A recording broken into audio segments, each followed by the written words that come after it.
My question for this session, what is the impact of suppressed emotions on our body? Does it affect certain parts of our bodies? That's a lovely question and totally up my alley. I've been doing a lot of research in the last 25 years of how our emotions impact our body, and in turn it creates the diseases, right? I always talk about this, that when do you suppress an emotion? You only suppress an emotion when you are not having a space for some reason to express how you feel. Or either you feel that it's not an opportunity, you feel that the situation is overpowering and you expressing your emotions might escalate it, or you are in the fear that if you express yourself fully, you may not be liked by other people. There are two fears every human being goes through, and these are the primate innate fears that we all have, is what if I'm not good enough? Or what if I'm not enough to cope up with the situation? Or the second fear is, what if I get rejected? What if I'm not liked by other people? And both fears go back millions of years back, where it makes us feel that you're not safe and secure in this world.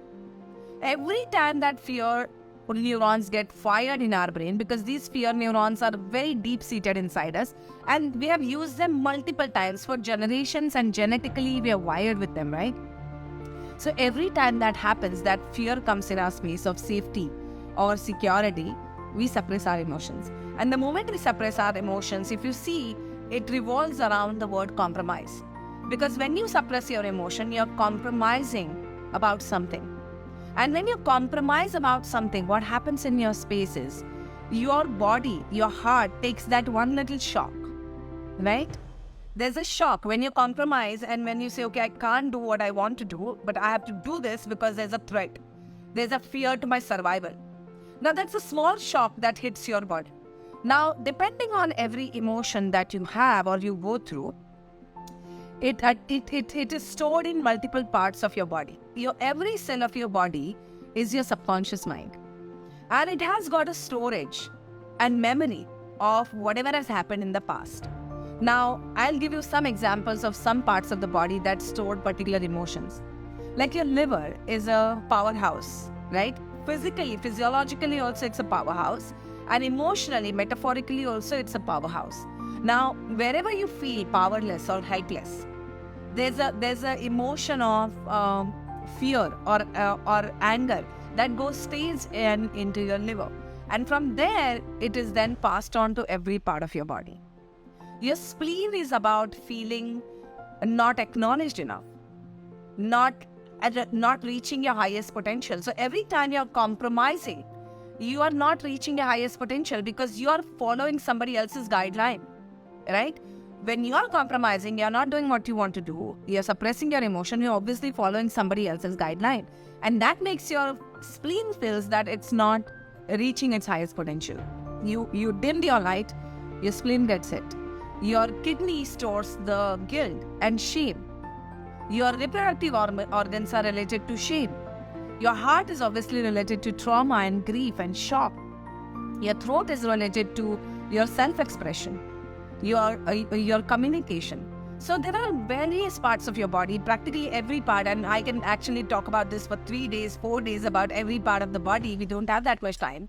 But every part of your body stores that particular negative emotion. We can call it negative. It actually lowers frequency emotions. And when they continue to live there, like every emotion in our body is like, what is emotion? Emotion is energy in motion, right? Energy in motion means it's a chemical. Energy is a chemical that is running in your body. And if these emotions are suppressed, they're constantly making you feel, if suppose there's an emotion suppressed of powerlessness, and if you constantly feel powerless, your body is releasing, your brain is releasing adrenaline and cortisol to protect you from feeling powerless. And you start playing that vicious game. Now, every time there's an excess of adrenaline and cortisol in your body, now you're going to drive your body to keep either running towards something or to fight or to run away. Now, every time that happens, you're going to create that friction in your life.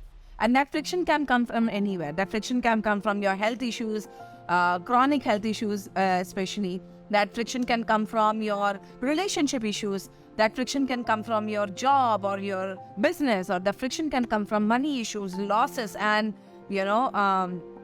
a lot of debts, etc. So you will always generate that urgency in your life. There's all the time emergency brakes pressing, and that's where you start running your life on those adrenaline and cortisol. And every time the adrenaline and cortisol is released in your body is now getting addicted to these hormones because they're addictive in nature. And when you get addicted to these hormones, you're on the autopilot of creating more and more challenges.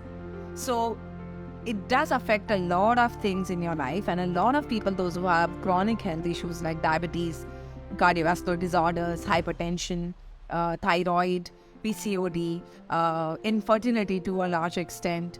There are many, like even autoimmune disorders like rheumatoid arthritis, ankylosing spondylitis, alopecia, cancer to a large extent. This research has been done now, and a lot of times it is proven that your emotions are overtaking your body because there is always mind over matter. Your thoughts release certain emotions, and those emotions then control your body parts, and those body parts then respond to your thoughts. And I always say this is, if you have attended my masterclass, you know this is, right? It's a spelling, DISEASE, right? If you separate this and ease, wherever the ease goes away in your mind, the disease comes in. So if you want to treat your body, if you want to treat yourself of chronic illnesses and get rid of it, you first treat your mind. Every chronic illness is a psychosomatic disorder. So psycho is psychology and soma is your body.